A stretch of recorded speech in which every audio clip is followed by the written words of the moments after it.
अध्याय 11 श्लोक 34। कृष्ण कहते हैं, जो बाधाएं हमें सबसे ज्यादा डराती है वे अक्सर हम पर अपनी शक्ति खो चुकी होती है।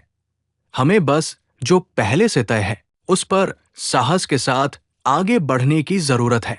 कृष्ण युद्ध के मैदान में सबसे ज्यादा भयभीत योद्धाओं के नाम लेते हैं और अर्जुन से एक उल्लेखनीय बात कहते हैं, उनकी हार पहले ही पूरी हो चुकी है। ये इस बारे में एक गहन सत्य को उजागर करता है कि हम अपनी चुनौतियों का सामना कैसे करते हैं। अपनी सबसे बड़ी वर्तमान बाधा के बारे में सोचो।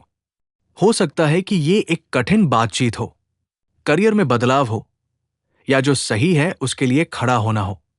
अक्सर सबसे मुश्किल काम असल में करना नहीं होता, बल्कि वो डर होता है जो हम पहले से ही पाल लेते हैं।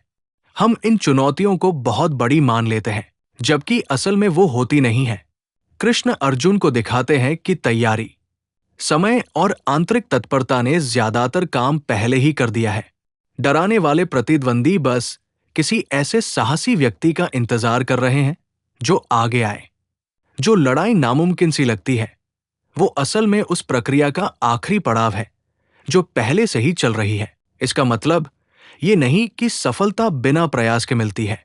इसका मतलब है कि जब हम जो होना चाहिए उसके साथ तालमेल बिठाते हैं, तो हम पाते हैं कि ब्रह्मांड रास्ता तैयार कर रहा है। दरवाजा तो पहले से ही खुल रहा था, हमें बस उसमें से होकर गुजरना है। जीवन का सबक।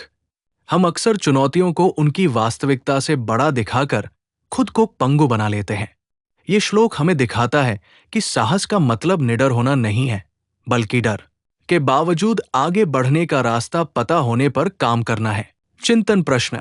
जरा सोचिए, आज मैं कौन सा एक छोटा नैतिक कदम उठा सकता हूं जो किसी बड़ी समस्या को समाधान के करीब ले जाए।